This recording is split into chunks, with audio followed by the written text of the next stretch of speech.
first 250 to one shot, basically in that range.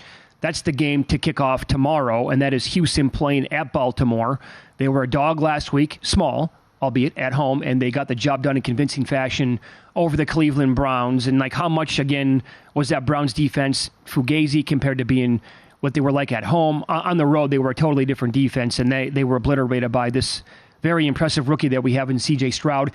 The first ever start that he made was against the same opponent in Baltimore. Ravens hanging tight here, 9.5-point favorites.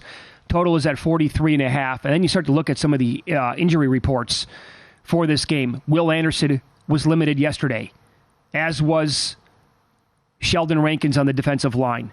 Malik Collins, same thing. Jonathan Greenard, again, on the defensive line. Linebacker Denzel Perryman was also limited. You really cannot run the football on this Texans team. They've been great at shutting it down. You can pass on them. Other than the Colts game. Yeah, right. Yep. That's exactly spot on. That's why that was so surprising. You can pass on them. And so, what's the game plan here for Baltimore? Is it Jackson's going to win the MVP? And if they can't, the ground game's not there. Edwards is not going to be, in theory, again, truly effective. Is this going to be a big passing performance from Lamar Jackson in this game? I think that's what the recipe is here for the Ravens. Okay. Well, I wouldn't be surprised if they have success on the ground, though. And based on what happened in the Colts game, that kind of scared me a little bit with how Taylor ran wild on him. And it was alarming. I mean, he didn't have to throw the ball if they didn't have to do that on fourth down. But the Lamar Jackson issues, and we talked about who's under the most pressure this weekend. Is it Lamar? Is it Allen? Is it Purdy? He's going to win the MVP. Only has one playoff win, 12-plus days rest, 1-6 ATS, laying more than a touchdown, 1-8 ATS. They said he has a different look in his eye. He played well in that Tennessee game when they were the 1 seed. The turnovers did him in that one. I mean, 10.5, you take Houston. 7.5, you take Baltimore. The line seems about right. I don't think they'll be rusty, and what a shot in the arm this could be if they get Andrews back. And that's certainly in play here as well. Houston's never won in this round. They're 0-4 in the divisional round. The other thing is, how do you slow down Stroud? I mean, it's a great top 5 Baltimore defense. Imagine if Stroud has all his weapons. Noah Brown, IR. Dell, out for the year. Schultz was in and out of the lineup. I mean, imagine if he was healthy, and these guys were healthy and had all the weapons. So what he did last week in the win, and the youngest quarterback ever to win a playoff game, it's amazing and incredible what he's done.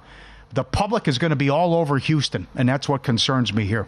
But I think the Ravens win, but is it going to be by 10 or more? I don't know. It's tough. I'll give you this. So you mentioned it. The Ravens' pass defense, it is elite. When you go by DVOA, they're number 1 against the pass in the entire league. No position has consistently gotten to them this season. Talking about wide receiver 1s, 2s, 3s, tight ends, running backs, whatever. They've been good at shutting everything down, with this exception. And we got the news yesterday. Marlon Humphrey has been ruled out of this game. Our buddy Paul Charchian, he's been texting, and I love the guy. He just keeps texting me with more notes and more notes every single day. He came on yesterday, could have had him on for an hour. He said, oh my God, Mitch, when Marlon Humphrey misses games for Baltimore, they're not close to the same pass defense. So when you go back and look at this season, Marlon Humphrey missed the first 3 games of the year.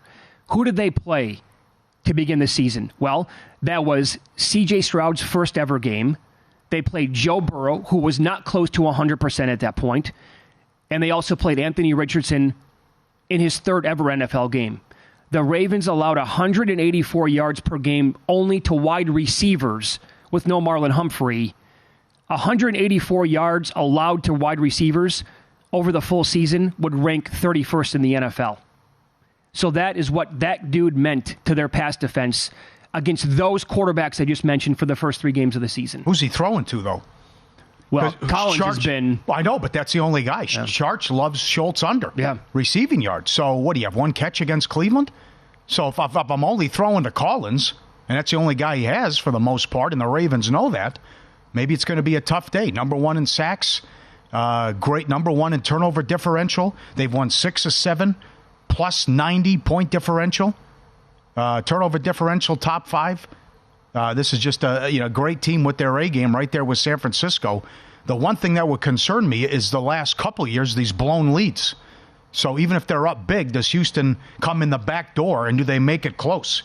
Because you look at these twice they've had double-digit leads in the fourth quarter and lost, and that's been an issue the last couple of years. Sure. I'll tell you the guy who I really like, and we saw him pop last week. he's from Las Vegas, so the name has been circulating here in town for a long time when he played high school football. I mean, the talent is just oozing out of Brevin Jordan. The guy should be a serious threat in the NFL. Now, again, playing that position, can you play him more as a wide receiver potentially? That guy with Schultz as a combination should be good, but again, when Charge comes on, makes the case for Schultz to go under, and the Ravens have been absolutely elite for the most part, shutting down certain positions, then it's difficult. Also, does this mean anything to you? Steve Makinen, VSiN.com. Great numbers every single week.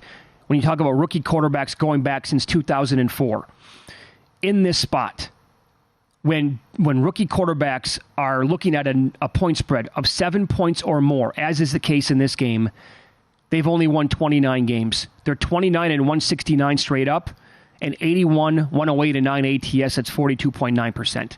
Or is C.J. Stroud completely different and we throw that out? Throw it out. Throw it. Look what happened last week. Experience was supposed to matter. Quarterbacks who haven't played a playoff game against quarterbacks who have played a playoff game didn't go well. So I throw that out.